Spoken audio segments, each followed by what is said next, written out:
Hi, I'm Jessica, and when I'm not drinking all the coffee, watching Razorback sports, or hanging out with my family of boys, it's my passion to help elementary music teachers just like you find your unique teaching style. My goal with this podcast is to share helpful tips, strategies, and to give you the motivation you need to gain momentum in your teaching so you can continue being the music teacher rock star you already are. Welcome back. I hope you are having an amazing day, an amazing week, an amazing summer, and I am so glad to be back on here today.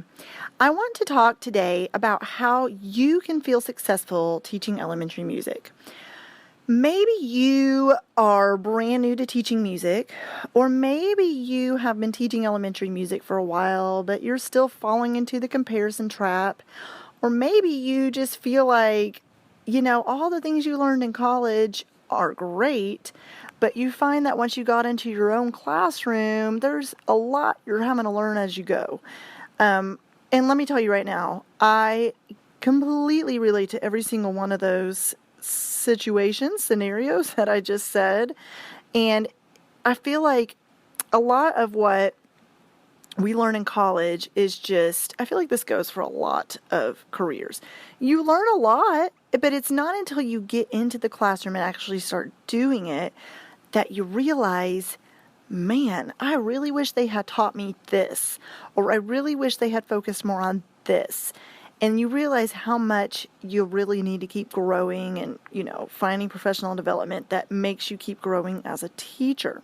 So how do you feel successful in your classroom? How do you go in and not feel like a fraud or not feel like, you're just kind of going through the motions and you're kind of losing your joy a little bit for teaching, and that's really not where you need to be. I want you to feel successful in teaching, and I want you to feel like in the classroom you walk in with joy every day, where you feel like this is what I'm waking up to do. I'm wanting to step into my classroom and teach these students of mine and not feel frustrated with all the other things going on. You know what I mean by the things. There's always stuff coming up. There's always school, little things going on, meetings and quarrels and students that aren't listening to you. You kind of start feeling like you're losing your joy for teaching, and I do not want that to happen. So how do you feel successful teaching music? Well, first of all, you go in and you just start teaching. You start teaching. You figure out lessons that you enjoy teaching, and you kind of mentally leave all the other stuff at the door, and you just go in and you teach. You will find success teaching if you just do it. It's kind of like you learn as you go. You're going to feel like, okay, I feel like this lesson I taught isn't so good.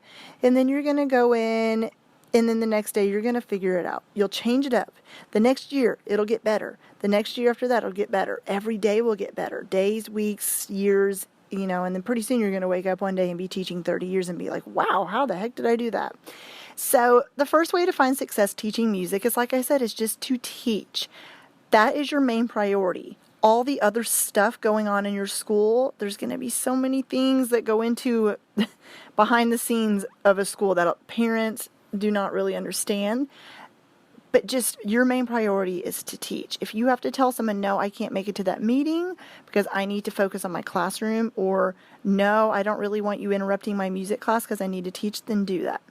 Obviously, we don't want you to lose your job. So sometimes speaking up is not, do it in a respectful manner. But focus on teaching before anything else. How else do you find success in teaching? Well, we've talked a little bit about classroom management, making sure that you are in control. You are the teacher and you are in control of your classroom.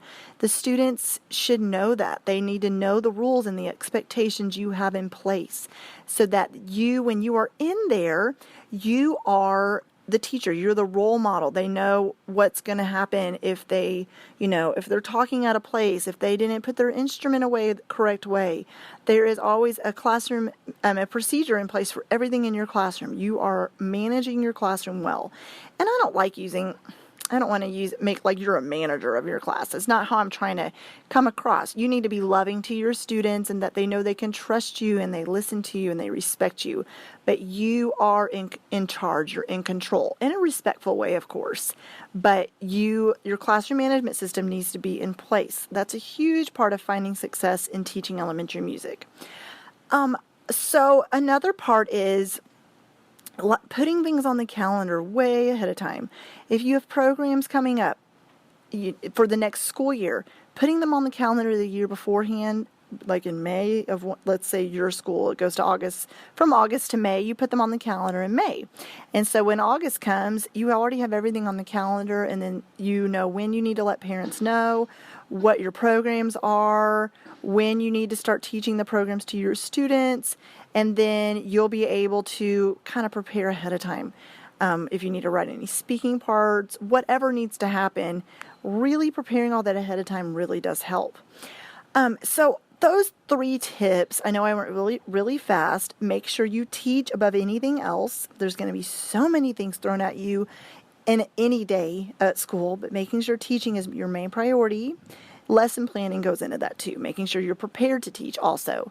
And then classroom management and procedures, and then planning ahead of time that for programs and also your lessons. Making sure you kind of, plan ahead of time will help you tremendously.